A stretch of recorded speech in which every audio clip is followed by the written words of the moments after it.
Welcome back to your favorite fitness podcast. This is Becoming Relentless, and I am your host, Noa McCabe. I am an IFBB Bikini Pro and an online fitness coach for A-Team, and I'm happy to see you here today. So, like previously mentioned, today I'm going to dive into the signs that the coach that you've hired is not right for you. So we're going to do some red flags of coaching. And the reason why I wanted to do this is because I know that contest prep season is approaching. Also, summer is approaching. I don't want to scare anybody, but we are 20 weeks out from June. And I know that sounds like a lot, but it goes by really quick. So just want to let everybody know the summer bodies are cooking. If you're looking for a coach, I highly recommend thinking about some of the things I go over in this checklist and making sure that you hire somebody who is right for you. So with that being said, let's just dive right in. Number one, the coach that you hire doesn't customize your plan. Red flag, big red flag. So many coaches have a team. They'll have a lot of different clients, and something that you should look out for is if you and everyone on the team has the same training program or has the same meal plan or has macros, but it's all the same foods. It's all the same meal structure. Those are some red flags because to me that indicates that they're not personalizing and customizing the plan to you. They are truly just using cut and paste cookie cutter methods. When you hire a coach, especially if they are advertising personalized nutrition plans or customized training, it truly should be customized to you. So that means that they should take into account your fitness level, your dieting history, your experience in the gym equipment that you have available to you.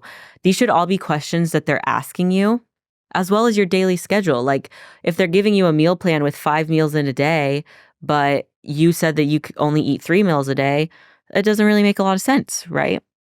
So making sure that they're asking you these questions and that they're taking the information that you give them and applying it, that's a good way to see if it's being customized or not. I also recommend, if you're not sure if you're coach shopping right now, reach out to that coach's previous athletes, previous clients, whoever they've tagged in their posts. Scroll down their page, find an older client, maybe somebody who has since left the team or graduated, and DM them, see if they're open to speaking about their experience with the coach, because more than likely you're going to get a really good sense of the personalization of the program by speaking to former athletes. I will say there are some scenarios where a training program that's very similar, or you might have the same training program as one of your friends on the team. I can see why that may happen. Like, let's say that you're a newbie competitor or you're brand new in the gym and you have a best friend who just joined the team and she's also brand new to the gym. You guys might just need to put on as much muscle as possible. And so your coach uses a more simplified beginner-esque training plan to help you guys put on the muscle that you need. The difference would be if you're a bikini athlete and your friend is a wellness athlete and you guys have the exact same training program, exact same macros, exact same meals. That might be a reason why you'd want to ask your coach, hey, why is this way? And of course, I'm not saying go off on your coach and be like, you promised me personalized is not personalized. This should be a conversation that you have with them where you ask them, why are you programming the way that you are? Why was this put here? And enter it with an open mind, because truly there's 10 million and one ways to get fit.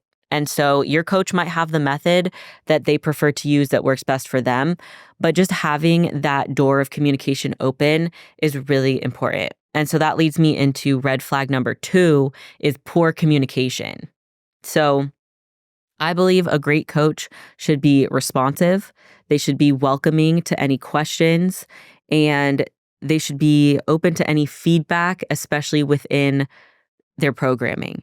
So if they give you something and you're giving them feedback that hey, this doesn't really work for me, a good coach is somebody that would say, okay, thank you for your feedback. Let's troubleshoot. Let's work out a way that we can make this fit your lifestyle best, or that we can make this tailored to your goals better. Having a coach that is able to communicate that with you is really important. Another thing that I see very commonly with poor communication within coaches is their response time. So if you have a coach who's constantly on social media, constantly advertising their results and their clients are so happy and X, Y, and Z, but you don't hear from them after you send the check-in for like days at a time, that's poor communication. Not on you, on the coach.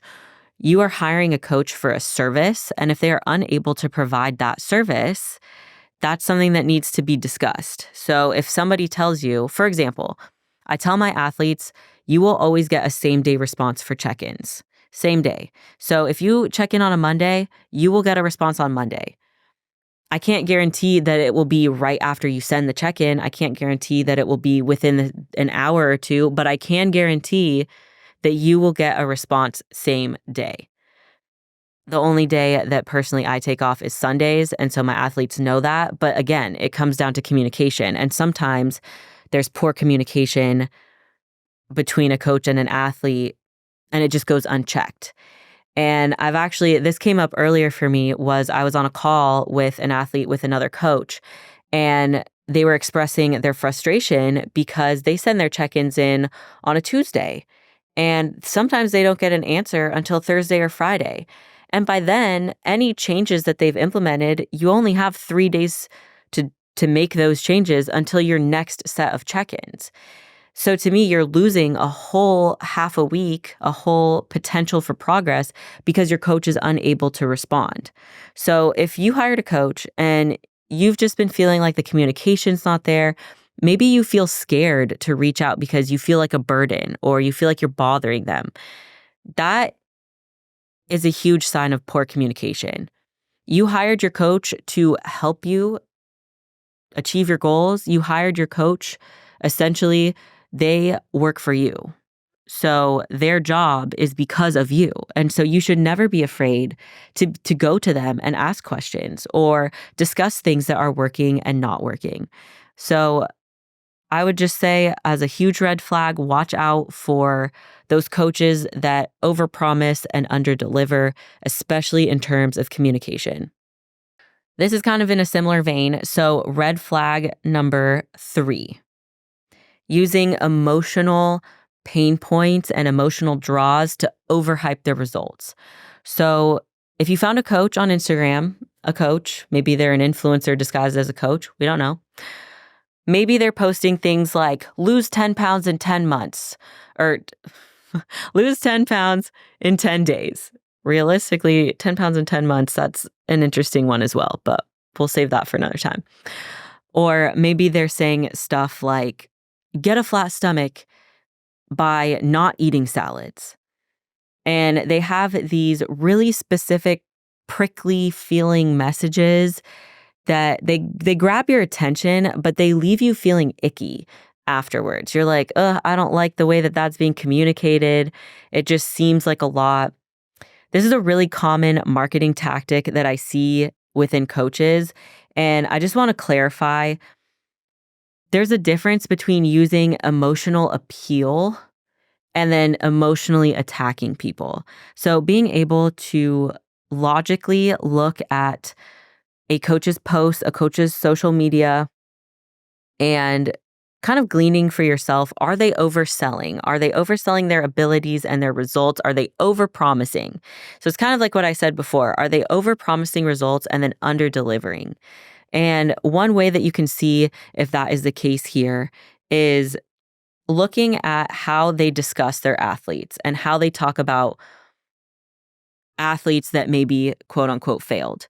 So let's say you have a coach who says they guarantee that they are going to snatch your waist and grow your glutes in 3 weeks or less. But then that same coach goes on their story and posts, I had somebody quit the team today because they didn't see results fast enough. It was only 3 weeks, X, Y, and Z. They weren't working hard enough. Using your brain to parse through the coach is promising X and then is also shaming clients who don't achieve X, which is an extreme result anyways, not very sustainable or achievable within that time frame. Because again, everybody's individual, everybody's different, and context matters. So I guess a better way to summarize this point would be, is the coach providing the context necessary when they're selling their result or when they're selling their program? Do you feel like it's too good to be true? Is there something in your gut that's like, that's a little icky. I don't really like that. It seems like a lot. I would just recommend listen to your intuition and be able to distinguish the difference between somebody who is appealing to your emotions and somebody who is trying to emotionally manipulate you into buying their program, and then will also, on the same token, shame you and call you a loser if you don't achieve the results that they were promising. Red flag number 4. If you hire a coach and they don't ask about your health, they don't seem to care about your health. All they want to see is fat loss, weight loss results. That's a red flag. And that's a red flag because a lot of us, and I say us as in like the population, like the general population, have certain pre-existing issues like maybe gut dysbiosis, maybe not taking the best care of our hormones, having something out of balance, not eating the best, just chronic stress. There's a lot of things that the general population as a whole struggle with that fitness coaches, if they're not qualified and credible, will overlook in order to just push results and use your transformation as marketing. A way that you can see if they truly care about your health is if they ask about blood work. When's the last time that you got blood work done? When's the last time that you got a physical done? How are you feeling mentally? How do you feel on a day-to-day basis? So they're not just asking you to send check-in pictures and weight and how was training this week, but they're truly asking you how various health markers are doing. So whether that is your resting heart rate, your fasted blood glucose, your sleep, the duration, the quality, how you feel mentally, how your relationship with food was this week. Good coaches ask better questions and they want more detail so that they can help you with your comprehensive health. It's not just, yeah, I'm going to help you lose weight and then send you on your way. Meanwhile, your hormones, your thyroid, your health is in the gutter. And it's unfortunate, but you see it a lot, especially with the rise of like online fitness coaches. Everybody wants to be a coach, but not everybody truly cares about your health. And so being discerning about who you're hiring and what they care about, I think is very important. All right, last one. Red flag number 5, if they don't care about you. And this kind of piggybacks off of the previous one, but it's more so that feeling, and I've heard this communicated to me so many times, which is why I put it on this list, is if you feel like you're just a number to your coach, or if you feel like you're not good enough, you're not working hard enough because they never post you, because your transformation isn't good enough. That is a sign, that is a red flag, in my opinion, that they don't really care. And I'm not saying that your coach has to post you on social media or has to post your transformation. That's not at all what I'm saying.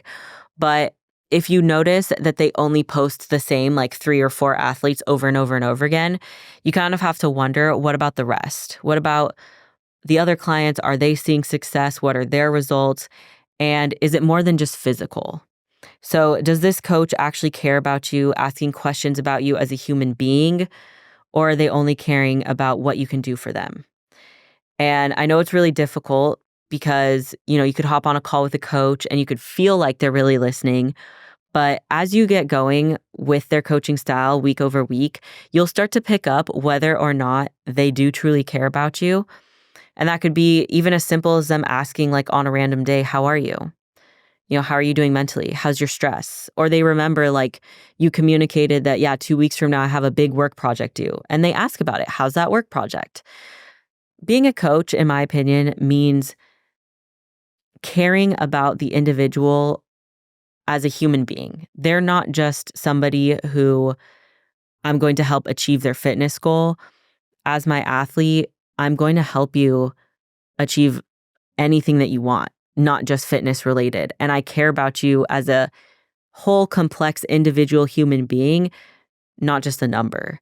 And I think what's really sad is because of the explosion of online fitness coaches, especially on social media, it gets really difficult to figure out who's a legitimate coach, who really cares, and the good coaches. So I highly recommend making sure that your coach is reliable, they're consistent, they're there for you during the hard times, not just the good times, and that they show that they genuinely care. A good coach is going to make sure that you feel cared for, that you feel listened to, that you feel valued and accepted. And that will be communicated through their actions, their willingness to talk through things with you, and the relationship that you guys are able to build over time.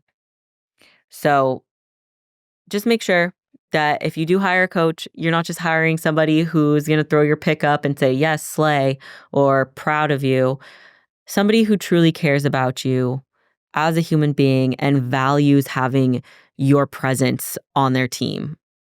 So those are the 5 red flags that I came up with. There are so many red flags, but I didn't want to get too bogged down into like all of the details. And I also realized we've talked about signs that a coach is not right for you in the past. So I just wanted to bring up some new points, maybe some food for thought here. But hopefully these are some good insights on how you can find a coach who truly cares and how you can kickstart your research and just things to be aware of as you look to hire a coach. I am curious though, what red flags do you guys tend to see the most? Make sure that you comment those down below. I would love to read them. I'd love to kind of see what's going on.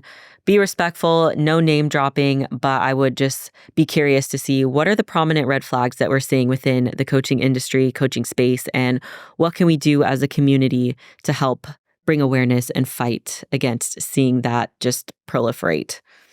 I appreciate you guys being here. This is a little bit of a shorter episode, but I do have a lot more coming. I have some really exciting plans for Becoming Relentless. I'm hoping to increase the frequency of the episodes. I'm going to bring on guests as well. It won't just be the solo Noa show, I swear. We're going to have guests on here. So if you have anybody in mind that you would love for me to speak to, please let me know. You can DM me on Instagram. You can email the podcast. You can comment down below on any streaming platform. And I would be happy to look into that. So thank you guys so much for tuning in this week. I appreciate you being here. And until next time, keep becoming relentless.